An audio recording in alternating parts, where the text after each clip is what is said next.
मैं मां हूं, धरती मां। अपनी आंखों के सामने घटने वाली घटनाओं को देखकर मेरे मन में दो प्रश्न उठे। पहला ये कि राजा का परिवार क्या होता है और उससे राजा का संबंध कैसा होना चाहिए, और दूसरा ये कि पुत्र ध्रुव की मनोकामना कब और कैसे पूरी होगी। पहले प्रश्न का बहुत संतोषजनक उत्तर मुझे उस समय मिला जब देवर्षि नारद ने महाराज उत्तानपाद को बताया कि राजा का परिवार केवल उसके घर की चार दीवारी तक सीमित नहीं, उसका परिवार उसके समस्त राज्य में फैला होता है और प्रजा ही उसका वास्तविक परिवार है। ये उत्तर सुनकर मैं ये सोचने पर विवश हो गई कि देवर्षि नारद की इस वाणी को आज भुला क्यों दिया गया है और लोग इतने स्वार्थी क्यों हो गए हैं। परंतु दूसरे प्रश्न के विषय में मेरी चिंता ज्यों की त्यों बनी हुई है, क्योंकि जब मैंने भगवान विष्णु को यह कहते सुना कि वे केवल एक भक्त के लिए ईश्वरत्व की गरिमा का त्याग नहीं कर सकते, तो मैं समझ गई कि पुत्र ध्रुव के संकट का समाधान अभी दूर है। संभवतः उसे और दुख झेलना है और परीक्षा देनी है, और ये सोचकर मैं और माता लक्ष्मी दोनों दुखी हैं।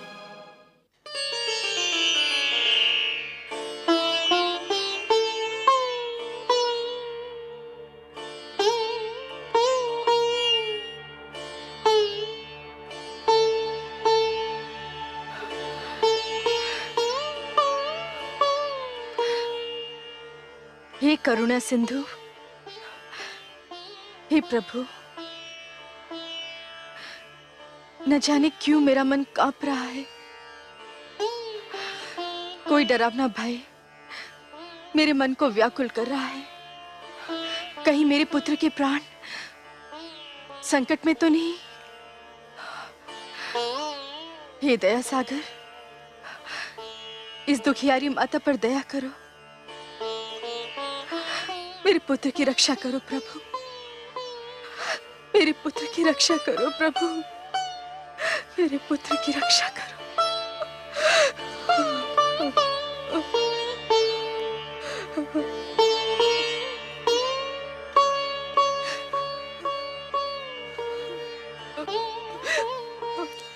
मेरे पाप का दंड मेरे पुत्र को न देना परमेश्वर। उसे कुछ हो गया तो मैं जीते जी मर जाऊंगा।